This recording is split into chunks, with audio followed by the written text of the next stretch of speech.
it seems like we need to call the host to the stage. Host, please come to the stage. Emily Holland, Amy Freeman.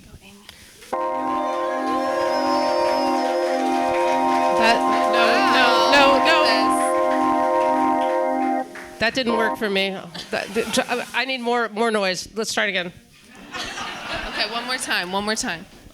It's time to welcome the hosts of the Writer Center Live to the stage. In the Writer Center reading room, I call to the stage now Emily Holland and Amy Freeman.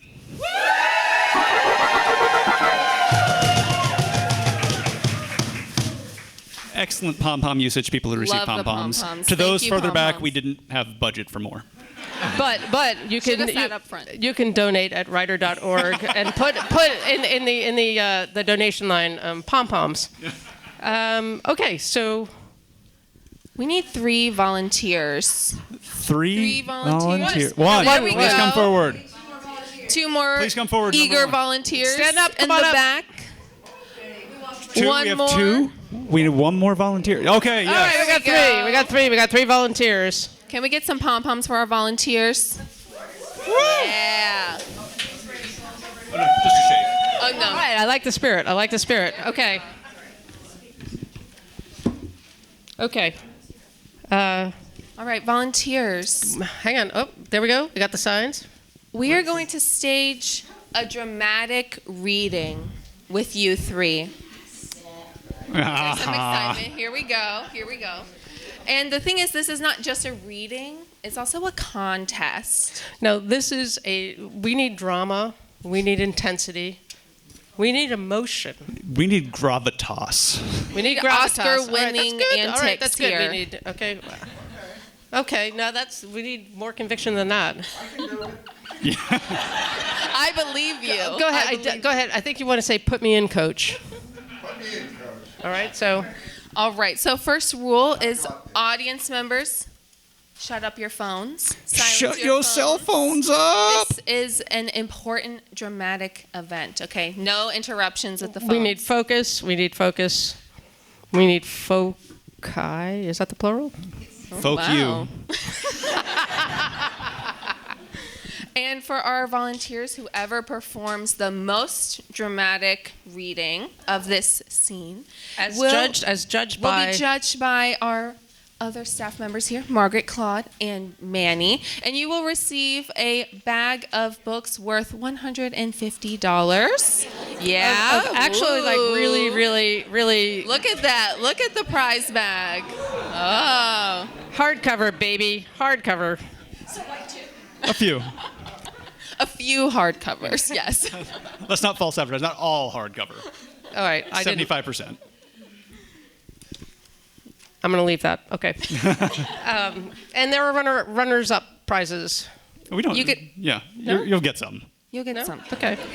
Okay. Should we give these out? But you really want to win. All right. Are we giving these out? Well, we haven't announced what the dramatic reading is of. Please. I hope you're all ready. I hope you're all ready as well. For a dramatic reading from Adam Sandler's masterpiece, The Water Boy. Yeah. Playing the role of coach. Put me in, coach. You can't be the coach. Whoa. Okay, you're going to be Mama. Mama Boucher. You were going to be Mama Boucher, and you're going to be Bobby Boucher. All right, bring it home, people. Zach is going to start us out. Zach will be our narrator. Yes. All right. The scene. We're in the Louisiana Bayou in a rickety shack. Coach Klein of the South Central Louisiana State University Mud Dogs football team has come to dinner with Bobby Boucher, the team's water boy, to try to convince Mama Boucher to let Bobby play football. Mama, that steak looks delicious. What part do you think I'm about to eat?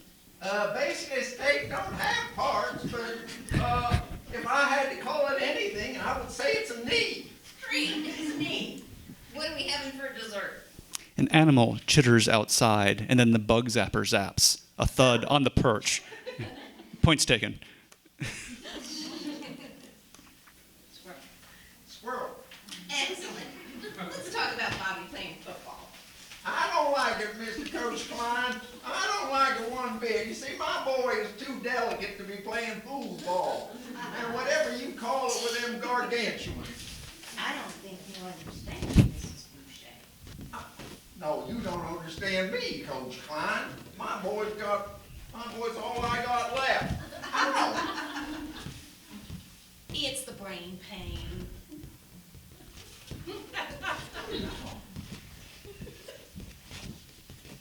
You see, my husband Robert, one day back in 1966, picked up sticks, and me, 4 months pregnant, and this precious angel, he decides he's going to go and join the Peace Corps.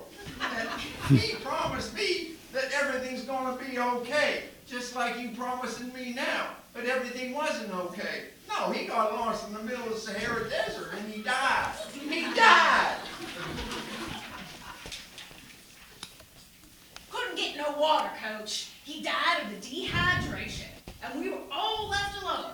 I would have gotten my daddy some water, but I was just a baby inside my mama's stomach. Now, you want to take away the only part of my Robert I have left?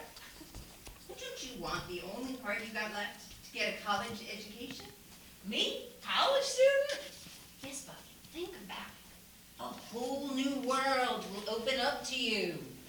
Boy, Mama, that sounds nice. Me, a college man. Coach, my mama's a sweet boy, but he ain't exactly what you call college material. So don't go filling his simple head with all those crazy dreams. But Mama, I'm tired of everybody calling me a dummy. I'm tired of not having any friends. My ass is tired sitting here jawing all night. I'm going to bed. Nice to meet you, Mr. Coach. Good luck with your fool's ball. Mama Boucher leaves the table.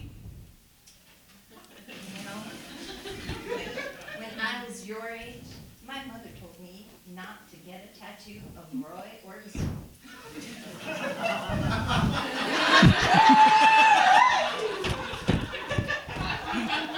But what Mama don't know won't hurt her. All right. All right. All right. We need to go to our judges.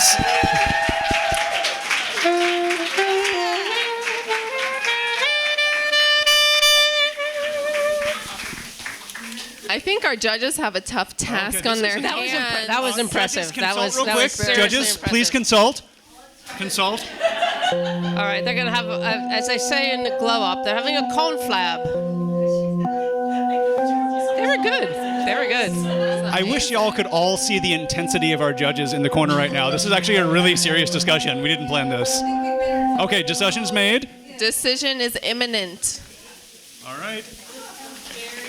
And the winner is... Very tough decision for us. These were wonderful performances all, but we have to give it to Bobby. Woo!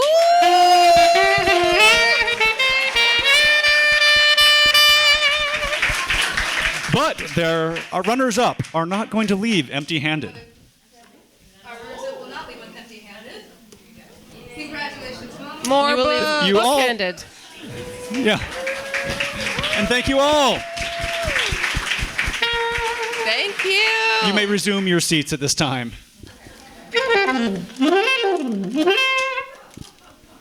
Hi. Hello. Well, that was fun. We've all loosened up a bit. I Welcome.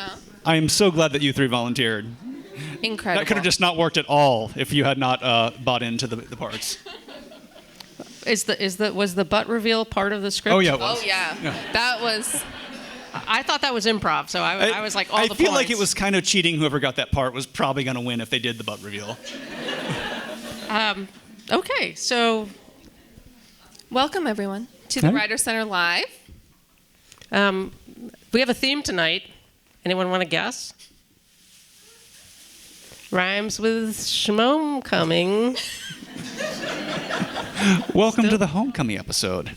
Welcome to the homecoming episode of the Writer Center Live. And the reason that we chose this is we have 5 featured readers tonight, and all of them are connected to us, are coming home. Yeah, let's see. We have Brandon, who worked here for 3 years and has returned. Wave it. Yeah, wave in the There back. we go.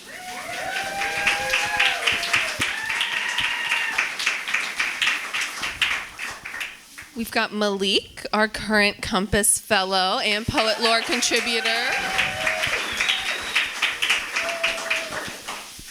We've got Shayla, who has done all the things, Poet Lore, editor, board member, all the things. What else? Is that it? Yeah, you were a That's Poet Lore it? That's intern it. back in the day too. So like Were way you? back in the Way day. yeah. back. Okay. I knew that. Yeah, there we go. And Jillian took part in our short story intensive workshop and put together the book, much of the book, I believe, that we're going to hear from today in that workshop. So, yeah. And Mike is just at home wherever he is. So, welcome home. Oh, wait, I need my hat. You can carry on for a sec. Hat break. Who are- Well, Amy. Oh, there we go. Oh, look at this. Well, I'm Emily. I am the editor of Poet Lore, and I am one of the hosts this evening. And in the spirit of homecoming, I'm going to kind of harken back to my high school days and tell you that I was a theater kid and a jock on the basketball team. So good duality there.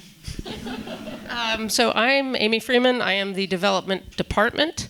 I was not particularly happy in high school. I graduated early because I didn't like it. I went to college and I was like, well, So tonight I am, see the way I worked in that smart part? It's like, Tonight I am the class clown.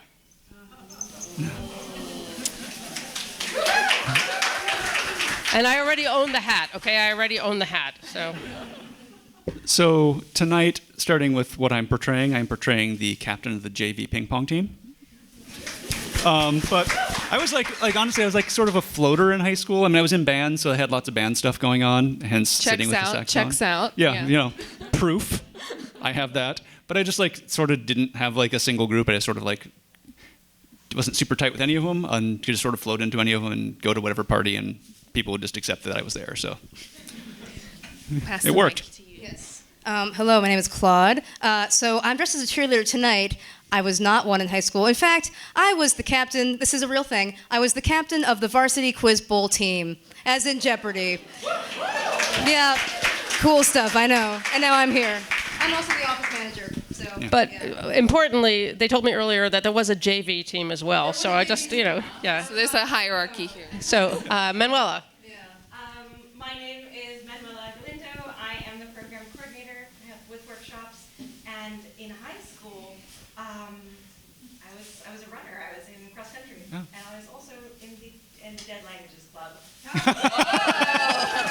That's a fact we did not know until right now. You're in the right crowd. And I would just call it Margaret Melanie, our I was gonna executive say, director. Where's the big cheese? The boss. Coach. Margaret had 55 siblings, so I'm not sure what that high school experience was like. I think the actual number is 11 siblings, right? Yeah, 11. So I only slightly exaggerated. Down from 55. Yeah. Okay, so hop up for food and drink at any point. There's going to be no intermission, but this is, as you can tell, supposed to be informal. So therefore, go form food. And also, we're here to support our authors and our readers. So we have books for sale in there, courtesy of People's Book, an amazing local bookstore in Tacoma Woo! Park. They're waving. They're So waving. they're waving. Buy the all books. their Buy the books. Buy the books. Now it's the regular Writer Center. Welcome. Yeah. I've done that enough times. How about you? No. Oh, what's happening? I wasn't even listening to you. Welcome to the Writer Center, a literary arts nonprofit supporting writers and people who want to write. We also publish Poet Lore, oldest poetry journal in the country, and none of this is funny. So shall we just move on? I think we've covered it. Okay. Well, that means it's time for, in the spirit of homecoming, Hike. everyone get heads up. You're getting some footballs thrown into the audience. Hike, hike, hike.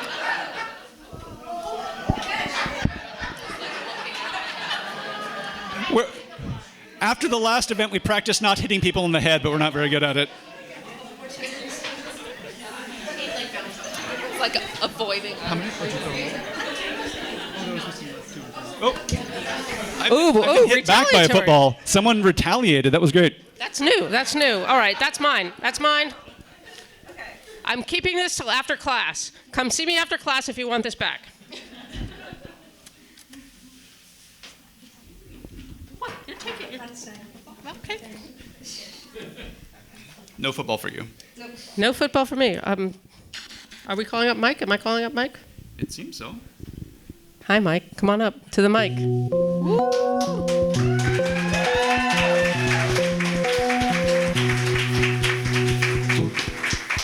So, Michael B.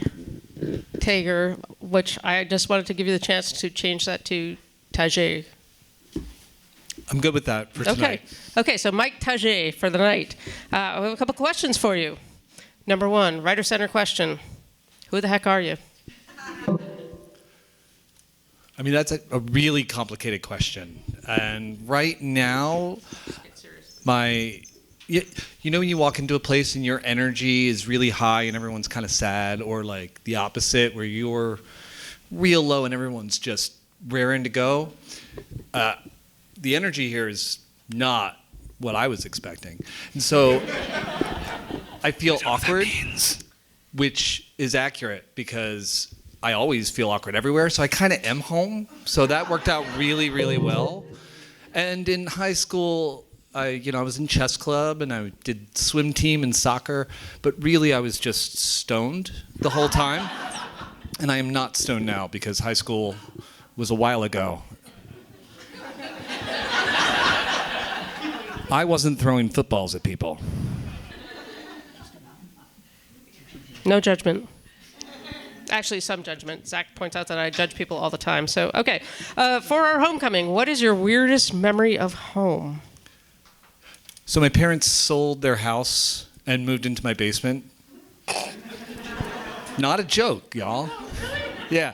But I was walking past my old house where I grew up like 2 months ago, and the house was just being sold. And I was walking past it and walking with a friend, and I happened to point at the house where I grew up, and the door opened, and the person walked out and saw me pointing, and I yelled, "Hey, sorry, I'm not like weird, but I grew up there." And he said, "Oh, are you one of the..." What's my name right now? Tajay. "Are you one of the Tajays?" And I went, "Yeah." He said, "Do you want to come inside and see the house?" And I said, "Yes." And so I got a tour of the house that I grew up that was entirely different, and it was weird. So I don't know if that's the weirdest story, but it wasn't like not weird. I thought like your parents moving into your basement. We'll talk after the break. Okay, so recommend. Oh, it's the boss's husband. Everyone say hi to Calvin. Hi, Calvin. Recommend a book. Mike. Just one book. All right. It can be your own. Oh, okay. Yeah, let's do that. This one. It's pop culture poetry, the definitive collection, and it's very good. And it's over there. Can you buy it? Can people buy it? Yes, it costs $20 American. Also, 100 Years of Solitude is very good. Okay, go for it, Reed.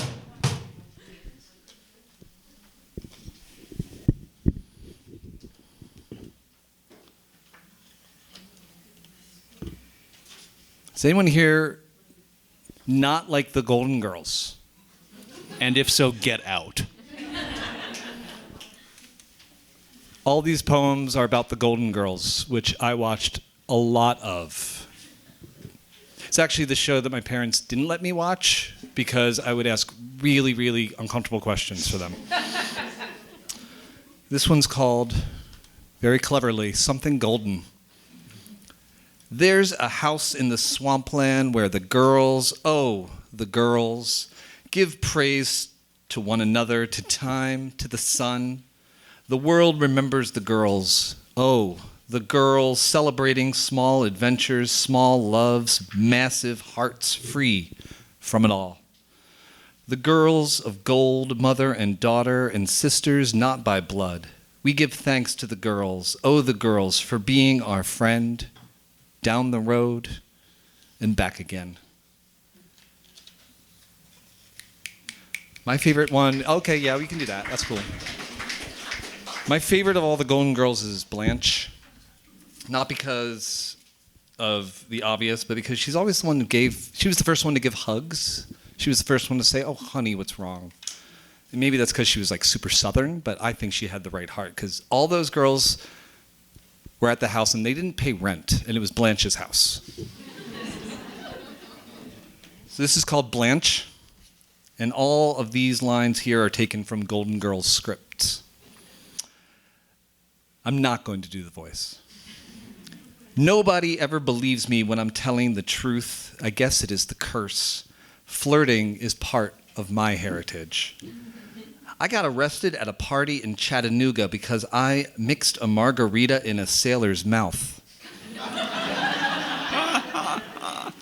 I was upset that I was not the center of attention. Isn't it amazing? My toe is on the line. I feel so bad. I look so good. If you'll excuse me, I'll take a nice, hot, steamy... What am I doing here? I feel like the middle of an awful dream. Get the net. Treat my body like a temple. I am shocked. It's not pertinent at the moment. I want details. I have no secrets. God, I wish I was dead.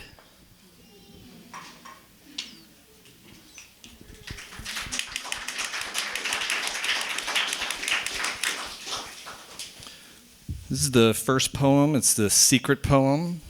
And just by secret, I mean it's not in the table of contents. It's called Requiem for the Only Idol I've Ever Truly, Deeply Loved. Jan Brady gets me. She's the OG Gen X. You want latchkeys? I got 20.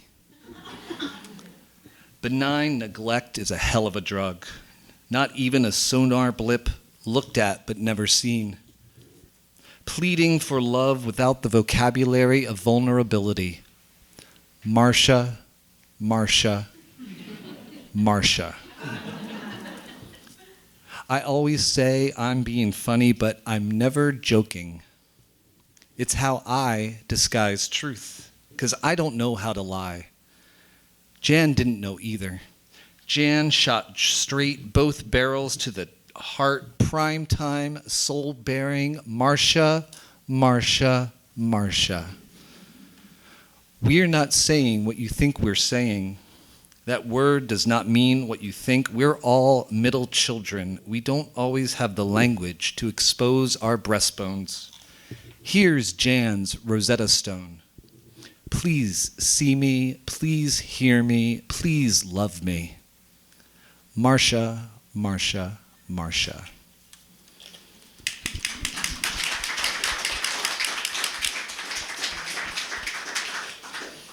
Raise your hand if you're into David Attenborough. All right. Raise your hand if you're into 90s hip hop. Raise your hand if you're into David Attenborough and 90s hip hop in the same thing. There should have been more hands, but anyway. Correct, Zach. Yeah. Fall Little Ducklings for Lil Bow Wow. The ducklings, they're falling from their hidden, rough-grown home of branches and boughs. What's in the tree depths? Piles of eggshells, duck shit, trilled love for brothers and sister ducks. The ducklings, they jump, hesitation gone like rotary phones and everyone's innocence. Their downy feathers ruffle the still breeze, not contrary-wise. Wind can't fuck with ducklings. Me, I'm behind the camera guy, behind the key grip, and I watch the ducklings tumble to the leafy ground. One day there will be no forest left if we continue down this concrete highway. For now, I follow the ducklings down. Bounce when they bounce. Bounce, bounce with me, Attenborough style. Bounce with me, bounce with me. Bounce with me, bounce with me.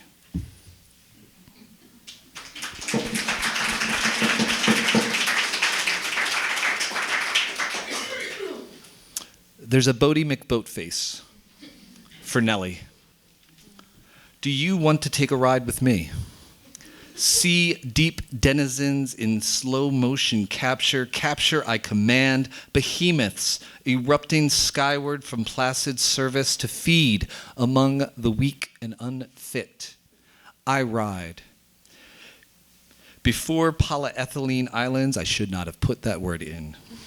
Drowned the king beneath the waves, the orca with her seaweed crown, the giant squid, suckers 1,000 leagues long, the great white gnashing rage, skin the moon's turned face, draw broken marrow from dark water chasms. You can't see it unless you skate upon it, a shell beneath your feet. If you want to take a ride with me, there's a boat, my name writ upon its jib, writ thereby on water. If you want to take a ride with me, you can. Hey, it must be the money that I've brought to the mother country to earn a warship on these rising tides of salinity.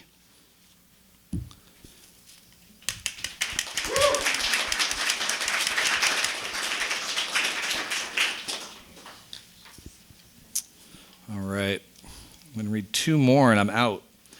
So I had a lot of crushes in high school. I didn't talk to a lot of them. Again, I was high and I played chess. So I have a crush on one famous person. I'm going to read a couple poems. And the title of this segment is called Champion of My Heart.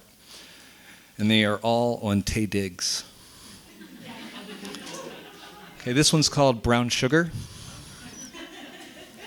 I first saw your sensitive glasses and beautiful bald head in Brown Sugar, a film about hip-hop and love. You spoke of the Beastie Boys, but I knew you cared nothing for Paul Revere, only for my burgeoning, bulging heart. Full of you. No sleep till us.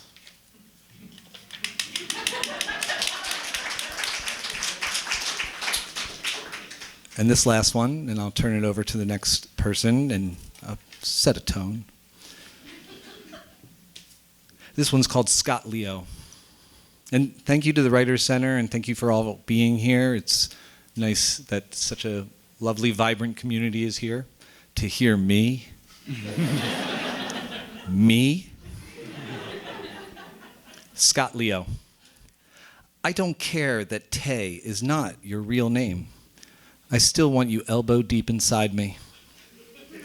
Because your heart is go gold, and your teeth are an orchard of sunflowers, an ocean of fractured molten glass, a doubloon-filled dungeon. In my sparrow heart, you are Taye, not Scott Leo. And I love you. Thank you.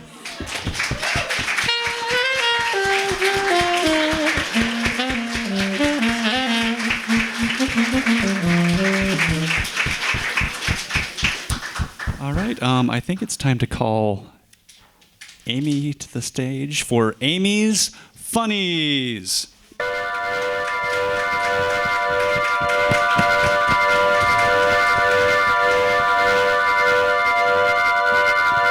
Okay, thank you. He does that every day. I mean, he leaves the setup. Zach's our orchestra. He leaves the setup just to do that when I walk in. Yep. Okay, so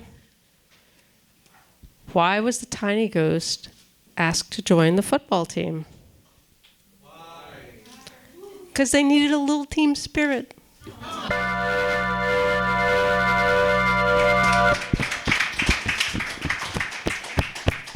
All right, it's time again to go deep with the football. Everyone, please watch your heads. I'm going to try this with a ping pong paddle, so whoever gets hit, I apologize. All right. All right. I'm going to call Malik to the stage.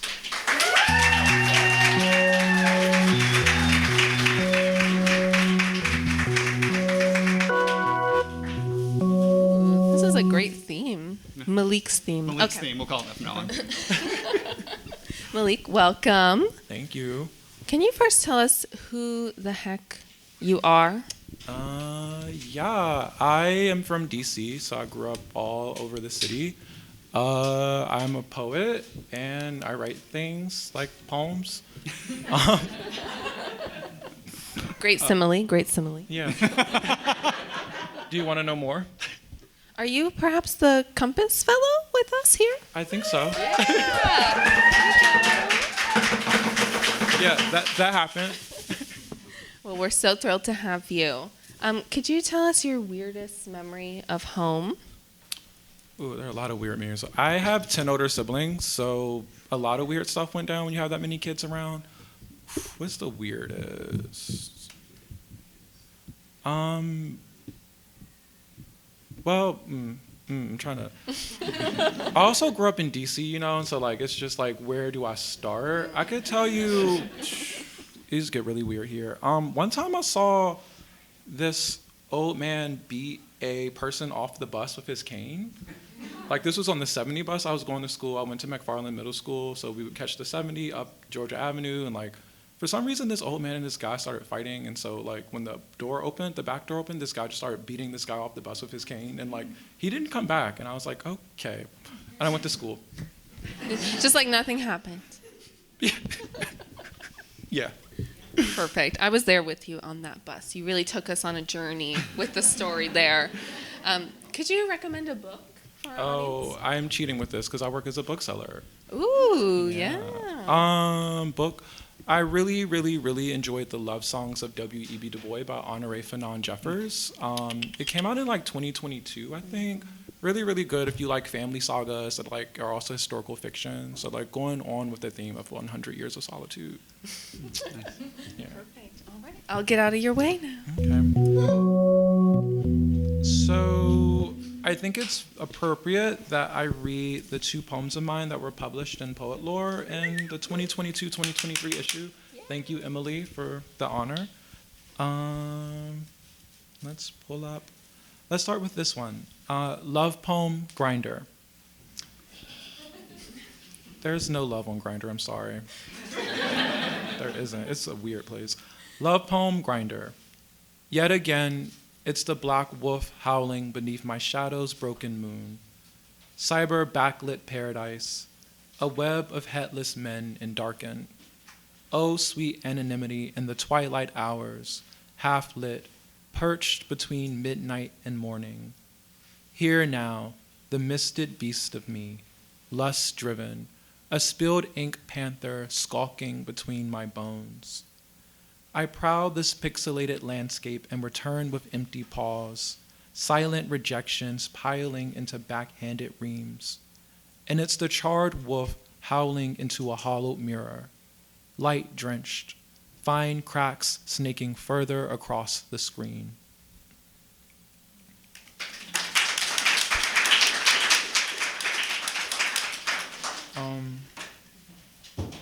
Yeah, I don't write any poems with any levity, so sorry if I'm killing the vibe, but that's just kind of how it goes. Kill the vibe. Yeah, I'm a vibe killer. It's actually, I get a lot of joy out of that, actually. This is Nocturne for Sappho.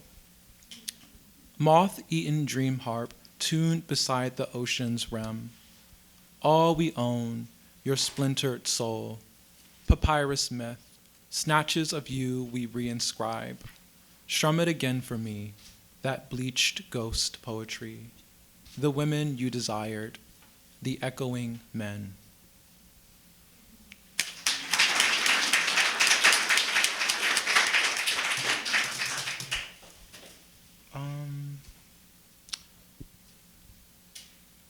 So this next one, I was part of this virtual writing retreat called Obsidian Foundation. And if you're familiar with Cave Canem, which is like a black poetry retreat, it's like Cave Canem, but on a global scale. So it's like a bunch of black poets from UK where like we want to incorporate diaspora into an experience like this. And I participated in that last year, and it was like really, really cool. And one of the teachers assigned us to write a haibun. Are you all familiar with that form? It's like you write some prose and you write a poem at the bottom, or like any combination therefore. And he was like, yeah, I want y'all to write a haibun and then like write a name or two names or something. And I wasn't doing all that, but I did write a haibun. It was really hard. I struggled with this poem so much, but I eventually wrote something and I brought it to workshop the next day. And the title is Hi Bun, because that was all he was getting. Hi Bun. A carpet of moss excels inside an abandoned temple. A lone figure scrapes grime from a row of faded headstones. He brings flowers to a sunken patch of grass, chrysanthemum, hyacinth, pink lily mid-bloom, and lights a white candle beside the bouquet. Pacing the soil above his love-stripped bones, upon the damp ground he kneels. Summer air whistling between his steepled fingers, he bows in silent prayer. Jason, burn with me once it is my time. Lilies open wide in hell.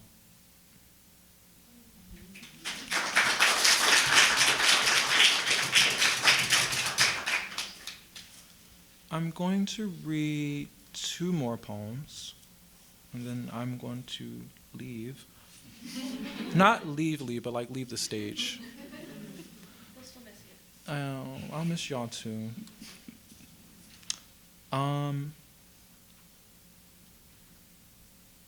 This one is untitled. Y'all can see I get really creative with my titles, right? Like, no. Untitled. 1. Torrent of memory at half night. In the living room, grandmother, a bowl of pomegranate set aflame. The street lamps hum and cast orange light. Fallen stars impaled upon pillars of black iron. Indifferent to our fires, indifferent to burning fruit's sweet scent. Grandmother, the pomegranates were charred and crimson, cracked seeds gleaming like pilfered jewels. I lean on the worn mahogany of your kitchen table, your white hair, the clenched silences worn into these ashen walls. 2. Like you, grandmother, I know what it means to burn. Acid poppy erupting beneath my skin. The man fallen asleep beside me, grandmother, is unfamiliar and disrupts these dreams of untamed lightning. I stare at his sleeping head while wildfires make a ruin of my throat. Grandmother, you lived this life for 40 years yourself, lying awake beside a man whose pale hands snapped your dreams into kindling. 3. At your husband's funeral, I set more fruit to flame. Oranges, pears, the papery skin of lychee. Grandmother, may these plumes of sweet smoke guide you where he lies among the ants and the beetles. Tendrils of red ivy crawl along patches of broken grass. Flicker of your white hair, an autumn wind pressing into your faded calico dress. Grandmother, here is a bouquet of scorched fruit.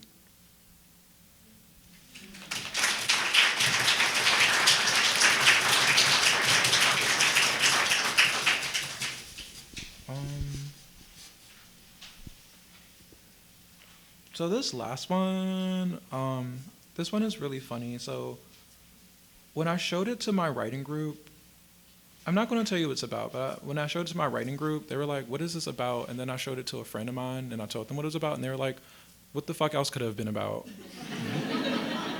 And I'm going to talk, like, and you should know what it's about, or else I can, like, direct you to that friend of mine.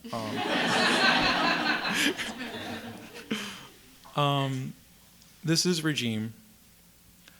And the gods bring leaflets of nightshade to the slaughter. The virgins disrobe and huddle.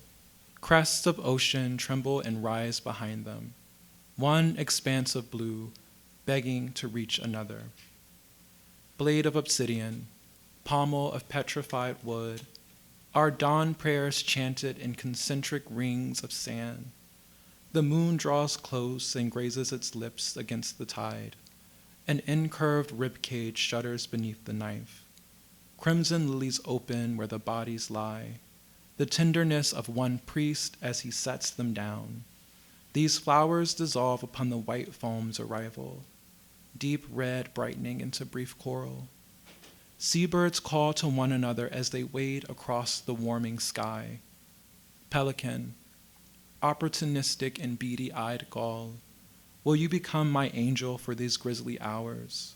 Will you grant me wings as pure and feathered as your own?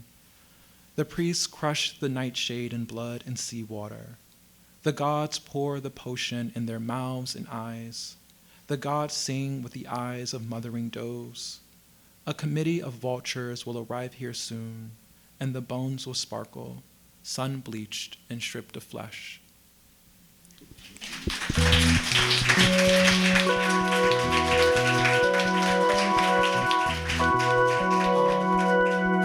And if you didn't get that was about ritual sacrifice, I can call my friend right now. We can. I want to thank everyone at the Writer Center for having me, for making me the Compass Fellow for this year. Thank you, Zach, for the invitation. Thank you all for being here, and I'm excited to see the other readers. Thanks, y'all.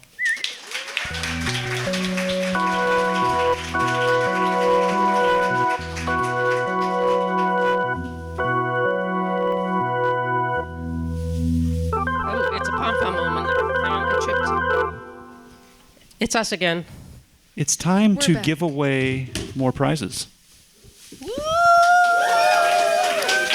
Now we've been doing a lot of work. I did a lot of work in not helping these writers write these incredible things, but I could have. So now it's time for you to do some work, people. We're going to have a little competition for some prizes, and it involves all of you in the audience. We have 2 rounds of the competition. So for the first round, Okay, don't get loosen up a bit because we're going to be moving around. There we go. And our judges are back, so be warned, you're being judged. I mean, more so than we have been the entire time. So Slightly. Okay, so this is get your high school experience head on. What? Okay. That's it. You can go ahead. Round 1. Okay, round 1 is best high school photo pose. So think back to your senior photos, maybe that kind of prom photo dance. Or, maybe if you didn't go to a high school that had a homecoming or a prom, just that picture your parents took of you. All right, strike a pose. The judges are Yearbook watching. photo. You can stand up, strike a pose, stand up, strike a pose, strike a pose, strike a pose, strike a pose. Oh, all right, we're working. Hold it. Okay, good. All right. Yeah. All right, we got, okay. Yeah. Oh. We got the couple. There was. Can we get a clarification of what the guy who looked like he was murdering someone with an axe was posing for? Yeah, what was that pose? That was. In high school every year we did a car bash. Oh. We had lots of What, a fundraiser for the car? fundraisers, and what you would do is you would take a sledgehammer and stand on the car and smash it. I want to go to that school. Okay. So we got the car smash, we got the prom, other recognizable poses. Judges? Judges need to confer. Judges are conferring. I'm still thinking about the car smash.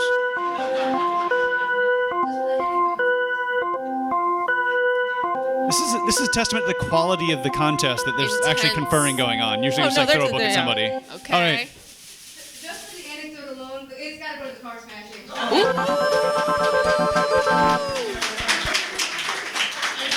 Also, your whole school needs therapy. They got Maybe it. that was the therapy. They got it. Yeah, that was the Was therapy. it? Okay.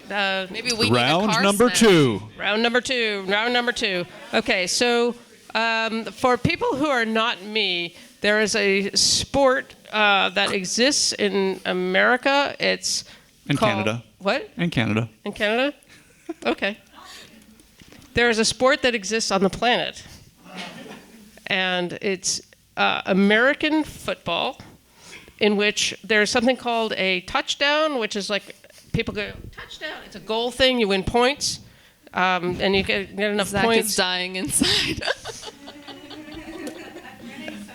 Yes, and traumatic brain injuries are extra points, or like. Okay. Wow, Or we just- went a different direction there. But the thing is that my understanding of this, I divorced my ex. I divorced football, so I don't have to know this anymore, but I think there's a rule about touchdown celebrations, which is just terrible. Is that still a thing? Yes. That you cannot celebrate, you can't celebrate. I don't know why. I think that a little good-humored, butt wiggling. Anyway, so this contest is your best touchdown celebration dance with no penalty flag. Do we have football penalty flags? Yes, That's correct. That's a correct fact. I speak football. Okay, let's see it. Bring it, people. Touchdown celebration, your best touchdown celebration. Come on, get up, people. Ice in the veins. This is we got 3. Come on, people, get on your feet. Let's see it.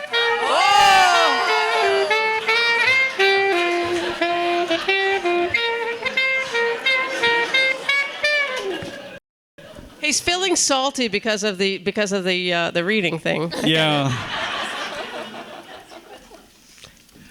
Okay. The judges have a question. Is this a technical? What's the arm thing? What arm thing?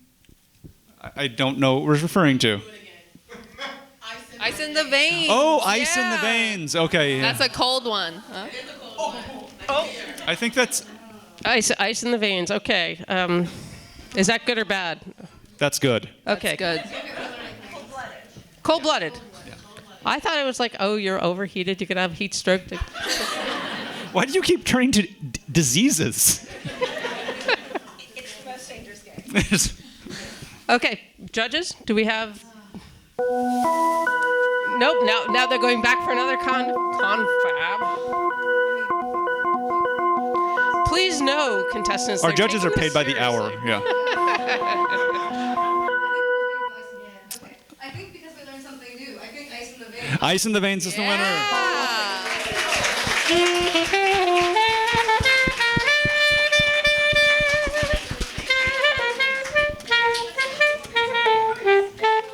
I'm sorry, sir. Sir Hop-a-Lot, I'm sorry. Is it? Okay. Oh. Jillian, you still want to come up? I don't know how I'm going to follow that. So, Jillian, I was so involved waving my pom-pom, I did not ask the proper pronunciation of your last name, so I'm going to invite you to introduce yourself. Okay, so thank you. It's Jillian Danback-McGhan, rhymes with pecan, Okay, which is divisive in and of itself. Right, I was like, is it Danback-McGhan? Is it Danback-McGhan? But how do you say it when it's a pie? I'm actually thinking of a clever, and I have nothing. No, we just want the truth. We just want the truth. It's McGhan. McGhan pecan pie? Yes, McGhan pecan pie. Okay. There you go. Okay. Okay, so who the heck are you? All right, I am, if Fran Drescher did 10 years in the military, I am her. Yeah. So I am... I don't know what that means, but that is just amazing. Yeah, it's like military, but make it with a lot of sparkles and leopard print. I can't wait to hear this reading. Okay. For our homecoming, what's the weirdest memory you have of home? Or no, I've not made that joke yet. Never mind. Can I say that? What? You keep asking me questions and I haven't been listening to you. I apologize. That's how we usually roll. Okay. Typical day. Yeah. Okay. Go ahead. Can I say what's your weirdest memory of home or coming? But never mind. Sorry, Margaret. Sorry, boss. That just. Thanks for coming, everybody. The show's over. I'll stick to home for now. I've not used that joke all evening. You didn't see that? Okay, go ahead. Sorry. Oh, God. Well, I grew up in New Jersey, so to come up with one strange thing would be rough. It would probably be the 5 ankle bracelets that that the kids on my block's parents all had, and how I was really jealous that my dad didn't have an ankle bracelet. And the other part was Jersey Shore was actually filmed down the street from my house. So there was a lot of Jersey Shore tourism that ensued. Yeah. The saddest tourism. It was pretty sad. Agree to disagree, but that's fine. Okay, can you recommend a book? Okay, yes. Lucky Breaks by Yevgenia Belarusits. She's a Ukrainian short story writer, and she writes stories that if you looked at it at workshop, they would probably get ripped apart because there's no plot or discernible structure, but you look at it together and they're actually pretty brilliant. So, yeah, highly recommend. Yeah. All right. Well, thank you so much to the Writing Center team. It's a full circle moment. As was mentioned in the beginning, I refined all the stories that appear in Midwatch, which is my debut collection of short fiction, which is out just this February. Thank you. And for sale in that room right there, along with other books from our authors. So I'm so appreciative of just all the efforts of staff here and the incredible community that I developed through participating in that program. I'm going to read a story from that collection today. It's called Trow. And just word of warning, there's a little bit of language. Trow. Leave it to the military to fuck up misogyny. Service academies being the biggest offenders of them all. Sexist slurs are a proud export of each institution. Yet no one discusses how awkward they all are. For example, Air Force Academy cadets refer to the women in their ranks as cockpits. Too on the nose, if you ask me, though I suppose most slanderous terms don't deal in nuance. The Naval Academy, my alma mater, refers to women as woobas, an acronym for women used by all, or women with unusually big asses, depending on the speaker's preferred method of disdain. The best insults rarely require 3 sentences to explain, though. West Point cadets call women trow, short for trousers, the implication being that women are like trousers. Everyone gets in a pair. As a metaphor, it just doesn't work. It's too old-fashioned, even for a chauvinistic epithet. Impair is a double entendre for breasts or balls. Even the most sexually ignorant cadet must just know that's not where you get in. I don't think I could be upset if someone called me a stupid trow or whatever adjective would inevitably precede it. The other expressions have their bite, however minor. But trow? I'd probably laugh. Midshipman Connor didn't laugh. She smashed a ceramic plate over Midshipman Villar's head, requiring him to be sent to Brigade Medical for 20 stitches. The corpsman shaved the top of Villar's head, but not the sides, making him look like a pissed-off Capuchin monk. Probably a TBI, too. So this squabble became my problem to manage as their company officer. Naval Academy protocol states that all incidents of assault need to be immediately reported to our battalion officer, which brought me to Commander Lionel "Lion" Bernhardt's office at 3:30 on a Friday afternoon.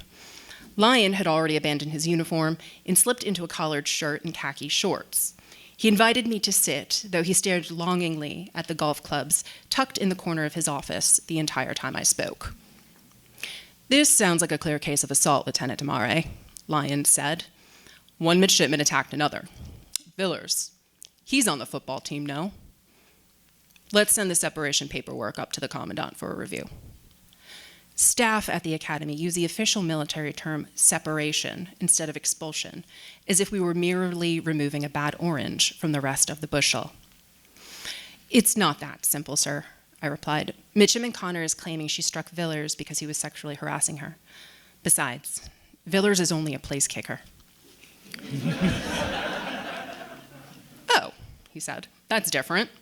He looked at his clubs again and heaved a sigh which fluttered the papers on his desk. "Assault is rarely convenient, Lion," I said. Lion scowled. I couldn't help myself. He had a pair of Oakleys perched on top of his head, for Christ's sake. "Do you think her claim is valid?" he asked, "or is she just trying to deflect blame?" "I'm looking into it," I said. "I have all the paperwork here for their disciplinary hearing. If your schedule allows, we can run it on Monday."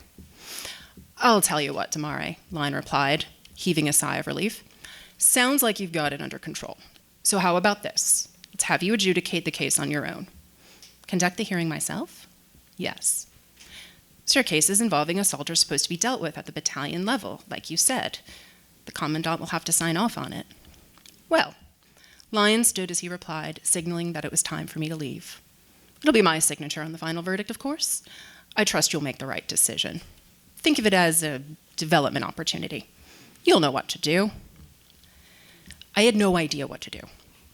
But there I sat regardless, with Connor and Villers in my office, staring at me expectantly, as if I magically controlled their futures. And I could, really. The thought made my hand itch for one of the mini bottles of Smirnoff I stashed in my bottom desk drawer. God, I couldn't wait until I left my office so I could take a sip. Okay, I'll leave it at that. Thank you all very much.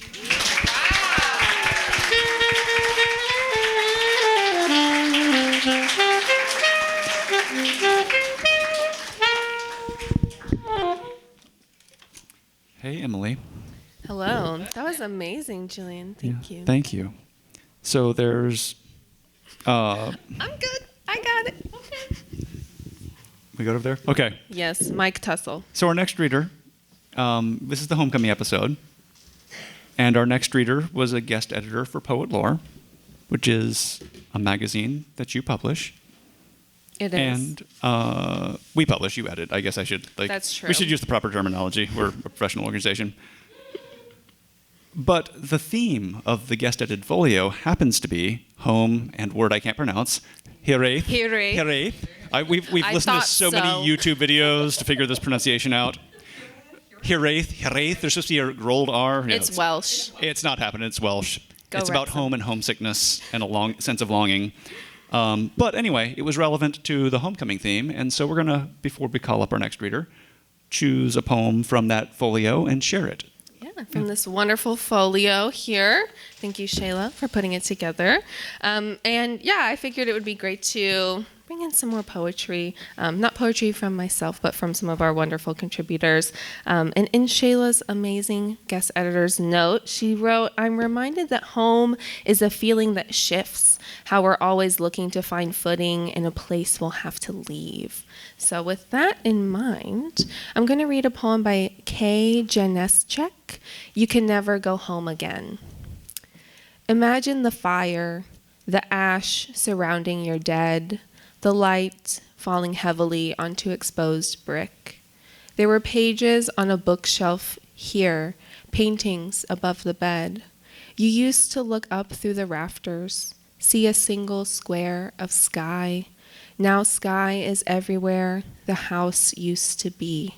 Behind it, the field where we kissed our fingers to blades of grass remains untouched. The bushes not even slightly singed. When I call you to say what I've seen, bones twisting beneath the rubble, you tell me you don't know me anymore. And with that, we'll bring up Shayla.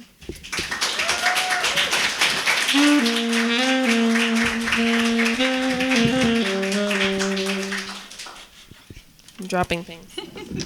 All right, Shayla. So we gave a brief intro, but can you tell us a little bit more about who the heck you are? I'm a lot of contradictions. So like whenever anyone gets in my car, I warn them about what's going to happen when I turn on the music on my phone, because you're going to get anything from like the composer Max Richter to like Part of This World Disney princess to like a gospel song to like A$AP Rocky, and I just like that's how I drive. Multitudes. Yeah, I contain multitudes, and so like it's chaotic for other people, but like that's how I roll. So that's me.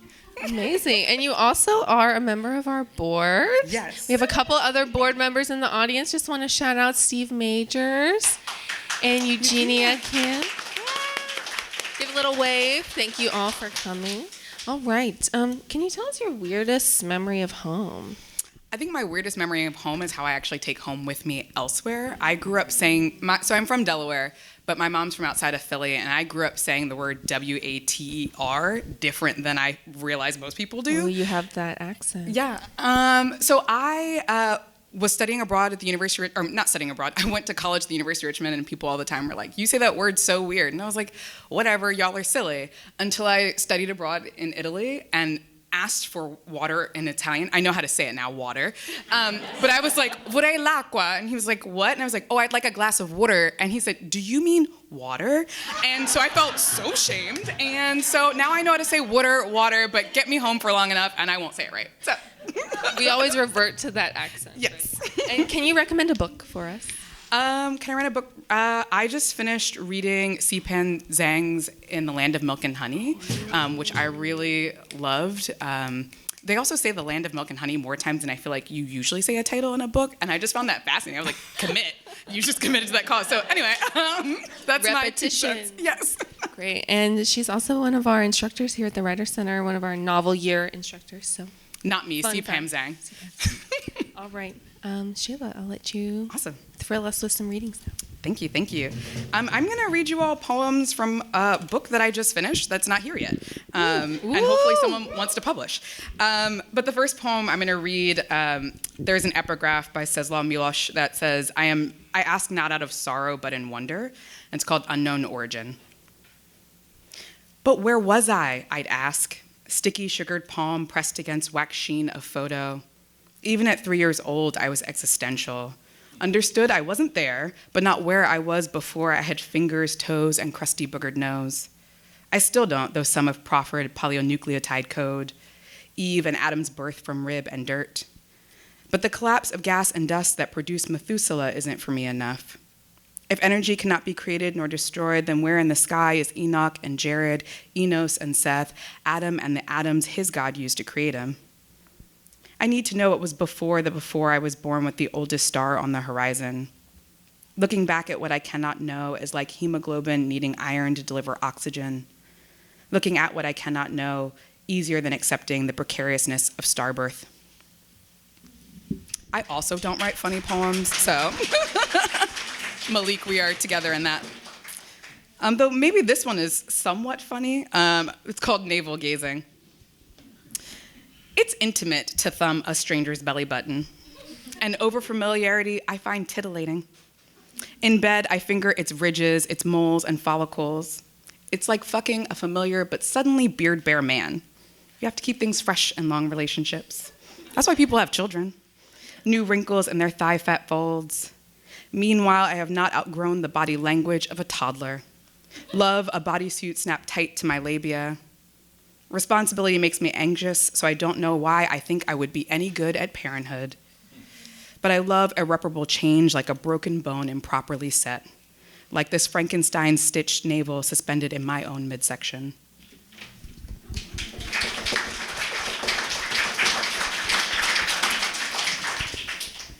Up in the air.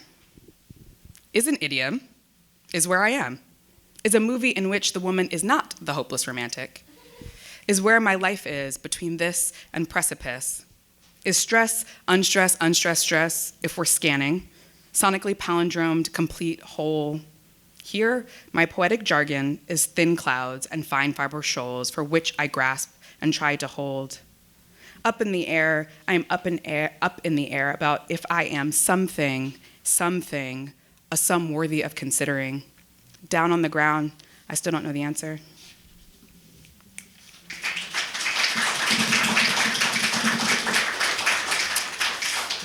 The epigraph for this poem is from Barbara Guest, and it reads, I am no nearer air than water. And the title of the poem, which hopefully will be the title of the collection that someone will buy, is called Blue Opening. Blue Opening.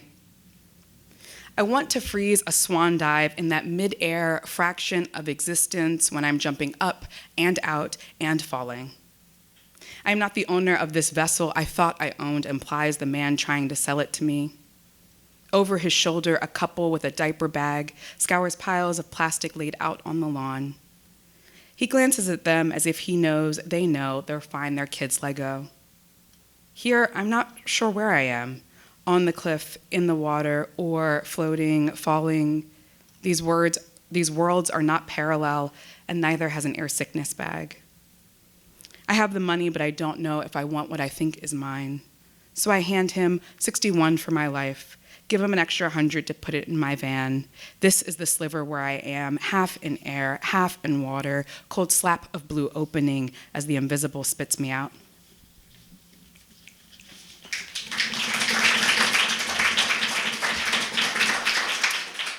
I'm just going to read 2 more poems, and my mom always says that. She was like, why do poets do this thing where they tell you how many poems are left? It feels like an apology. But I have yet to attend a reading where a poet doesn't do it. It's a countdown. It's a countdown, but it does kind of feel like only 2 more, y'all. This one is called The Beginning, and in honor of my aunt who passed from terminal brain cancer and our family dog who's also gone now, but when she was dying, my family dog, we knew that it was almost time because my family dog would start sleeping under her bed as opposed to going upstairs with my dad, who was literally her favorite person. So much so that my father started using my childhood nickname to talk to the dog, and I was like, we've taken it a step too far. The beginning for Gigi and Pace. My dad used to say in 10 minutes pace as if the dog could tell time, the continuum on which she moved faster. We were not prepared for her dying, but with her my dad did sit, as for my aunt she did, awaiting the arrival of the infinite. In poems I can return to water like a baptismal font. Here I can Big Bang myself, begin again ad nauseum. Here, I can get near the slow distilled flecks of their last labored breaths instead of burrowing deep in blanketed bed. Here, I can unlearn everything I've been taught, begin to accept things as they are. I may never know where their spirits went, how the universe began, but here I can love water like a volta, physicist-grade origami folds in which I can hide myself. Because here there are not resolutions, just new problems, a truncated sonnet from which I can launch.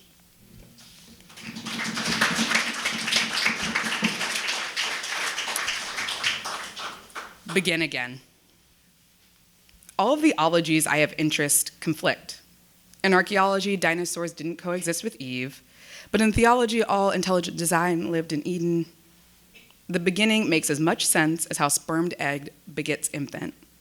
Ab ovo, or from the beginning, or from the egg, but what about atoms and atom? Both singularities desperate for collision. Molecule made rib made sheathed structure he could fit in. Microscopes kaleidoscope dead skin cells, amplify the mites feasting on pillow epithelials. Sometimes words are really hard, and you only know that when you're reading them out loud. Microscopes kaleidoscope dead skin cells, amplify the mites feasting on pillow-left epithelials. It's not real if you're not looking. If you refuse to believe, ghost theory. Eden, Ednu, delightful place, plain. All of the words from where we're from used to be nothing but guttural grunts, all of those of unknown origin. Thanks.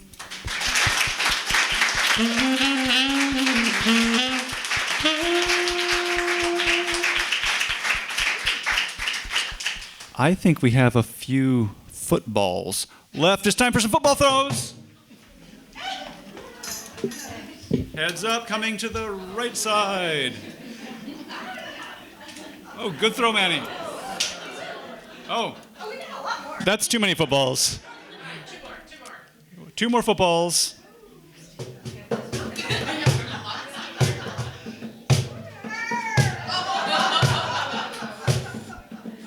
I'm sorry you've been cut from the team. Tryouts are over. Oh, I hesitate to do it, but it's time again for Amy's Funnies.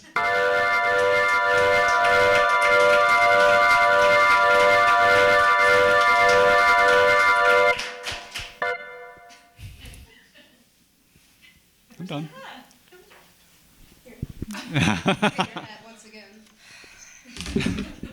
You bring the hat, we're going to make you wear the hat. You understand this, right? Them's the rules.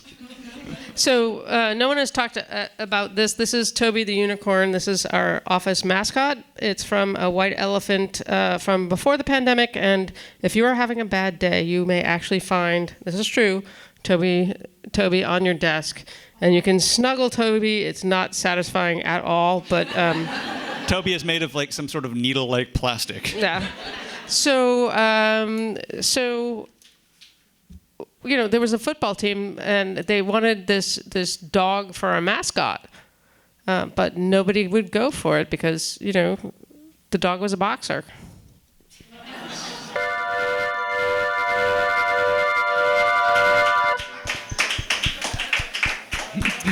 That's it.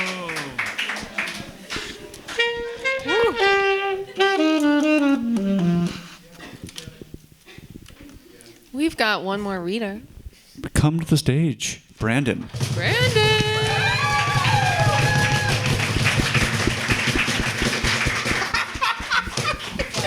I saw what you just picked up. Oh. It's a special homecoming, as people here may or may not know. Brandon worked at our front desk and was everything to us until he cruelly went off to get his MFA. Broke our hearts. Broke our hearts. But in the interest of homecoming, it's your name tag. So who the heck are you? No, you have to wear it. Oh. You do No, have to. we keep it on the fridge and be like, Are you going to take this back from me? yes. Amazing. It's all we have left. You literally have like We have a shrine in the mug. kitchen fridge, Okay, Brandon, so in case there's you're wondering. there are a lot of things that happen at these white elephants, and one of them includes a mug that I made with my face on it, holding the mug, so it becomes this like inceptionary thing that they also won't get rid of. Yeah, but the back of the mug is a picture of the back of Brandon's head. That he had me take without understanding what I was taking the photo for. So We're I'm like, complicit, okay. but I plead ignorance. Day in the life of the Yeah. Writer Center. Yes. Hi, I'm Brandon. I am from DC. I am currently living in Phoenix, which I learned very recently that the name for that is Phoenicians, which I think is a terrible name. Also, that's just bullshit. Right? I'm in my MFA second year, which means that next year is when the hard things start. And I'm really, really excited to be back with so many people who I really do consider to be like a part of my family. And that was so nice. We're going to let go of the fact that you stepped on our intro. I was asked the question. Yeah. Oh, never mind. That was there perfect. an intro? Wait. We can go back. No. You can We're forget only all- forward moving here. Okay, great. What's your weirdest memory of home? I'm going to talk about the place that I live right now in Phoenix because I think a lot of Phoenix architecture is really beautiful but also very odd at the same time. Like the fact that my studio apartment has no windows except for a very large sliding door, which means that right now it is a beautiful time to have a large sliding door because you have lots of breeze and a lot of like beautiful mountains you can see. But in 2 months from now, it only makes my apartment into an oven. And I don't really understand how like one of the hottest places in the United States was not forward thinking enough to be like, I think we should probably have like not one central place that sun comes in and just makes everything terrible. No place for air to go out. No place to go unless I'm going to invite more air in. Would you like to recommend a book?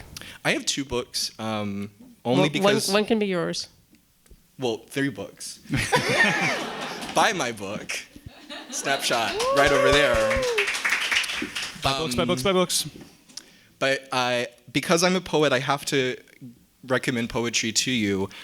C.M. Burroughs has a collection called Master Suffering that is amazing.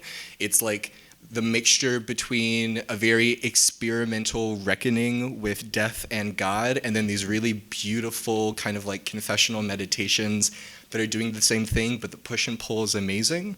I feel compelled to share some fiction for Zach. Thank you.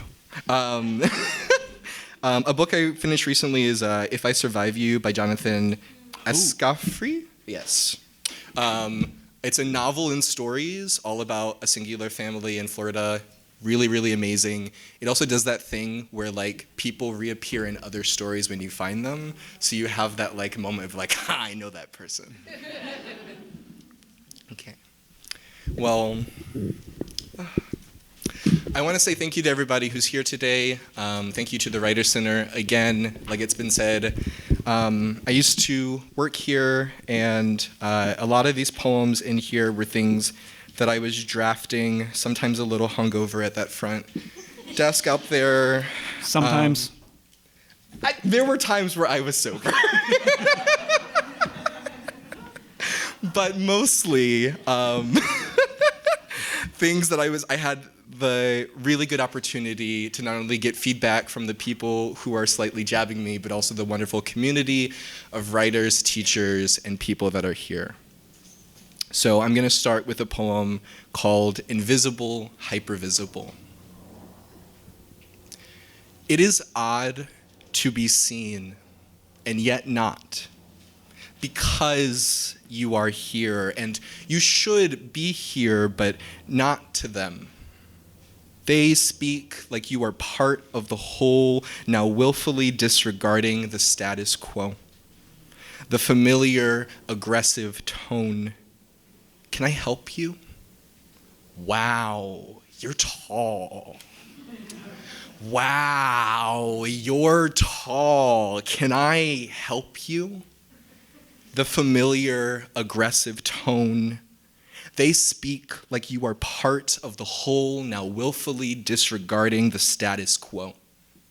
It is odd to be seen and yet not, because you are here and you should be here, but not to them.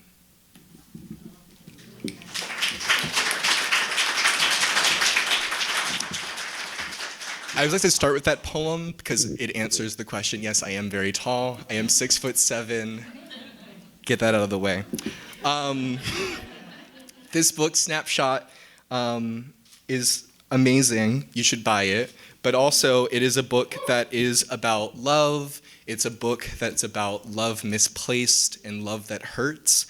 And how do we get over when those loves create more hurdles than pathways for ourselves. It's called Snap.Shot in a way because it's a book that's in conversation with a lot of art. So this next poem that I'll be reading is called Double Sonnet. It is after an image by Matthew Brandt, his photograph, Will 2007. By the way, he also did the cover of my book. But that's not the picture that I'm referencing. But what I love about his work is that he gives you really familiar things like landscapes or portraits, but he always has a twist in how it's made. So this particular photo is a portrait of a man named Will, and it was developed in Will's tears. Double sonnet. I killed a bug today.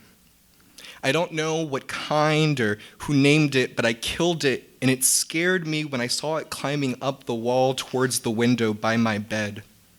Slowly creeping, a black dot against the white wall.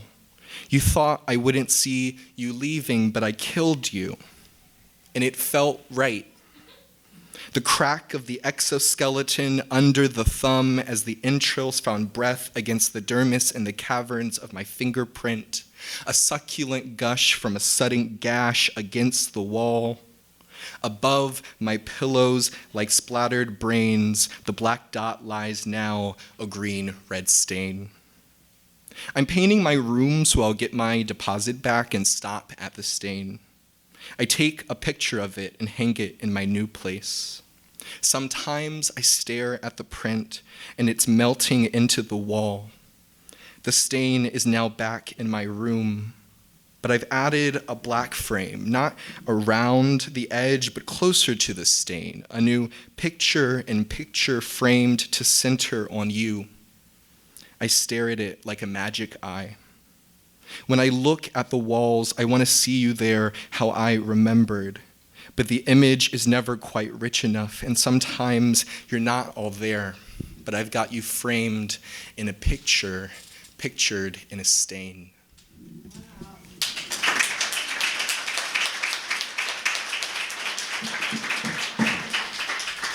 We can't talk about love without family. Sorry, Dad. And so there's like a through line throughout this book about family and family hardship and relationship to family. But there is a poem in here I'm going to be reading. It's called Palinode. And a palinode is a poem that you're kind of rewriting or apologizing for something that's been read before. So I always say it's a small apology to my mother for some of the poems I wrote about her. But it is also after Tyra Banks, because if anybody is familiar with the iconic Tyra Banks rant when she's sitting there and she's yelling like, "We were rooting for you, we were all rooting for you, how dare you?" I took that rant and I used it at the end of each of the lines to kind of be a forward rant for this poem. Palinoid.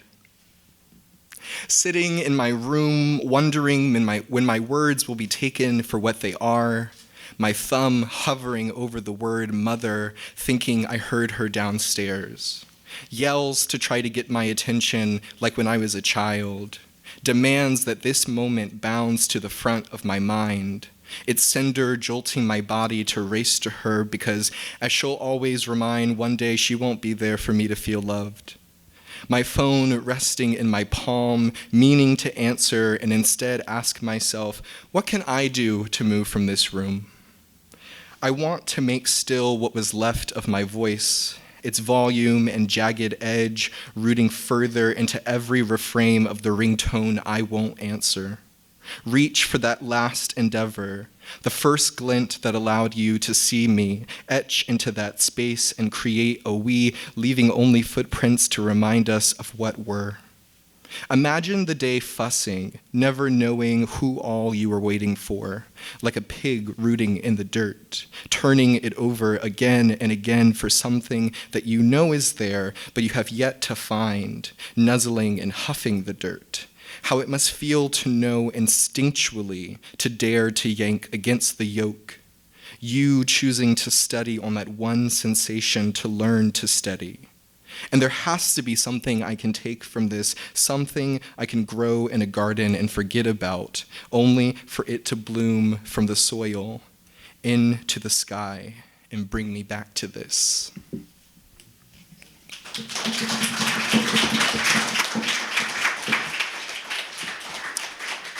This is going to be my last poem.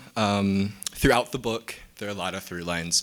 There are these poems that are called the Snap.Shots, and it is a poem that is building on itself, and it takes words from the previous poems before them to create a new poem.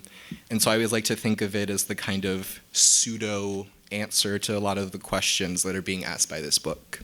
So there might be some lines that you recognize from the other works I've just read. Snap.Shot. The sensation of accelerating.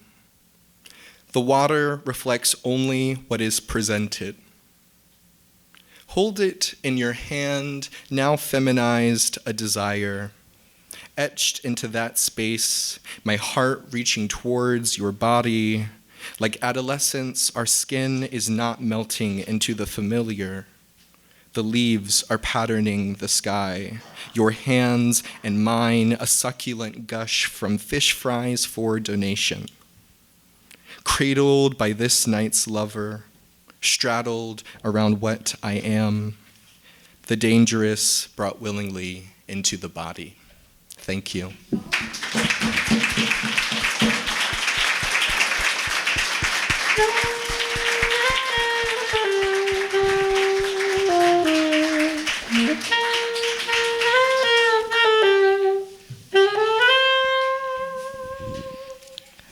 I hate this part. I know. Thank you, everyone. Can we get our readers back up here? Sorry, Brandon, you went all the way back, but we're calling you up. All of our readers for this evening.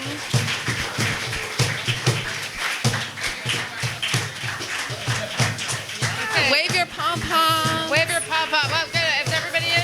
I don't need to be in the middle. Thank you to our orchestra, Zach. Whoa, yeah. Our staff, our volunteer, our volunteer Tiff, our boss Margaret, who lets us do this, her husband Calvin, who lets, well, no, we're not going to use the word let with that, but, and Steve, Shayla, Eugenia, our board members who are here. Let's everybody strike a pose. Thank you, readers. Strike a pose. It's up. Yeah, we do have. Let's strike a pose for a picture. Show us your best touchdown celebration. Buy books. Buy books. Buy books. Hang out a while. Hang out a while. Thank you all for coming. And find our readers. They'll sign your books. And then write glowing reviews on Goodreads. Thanks, everybody.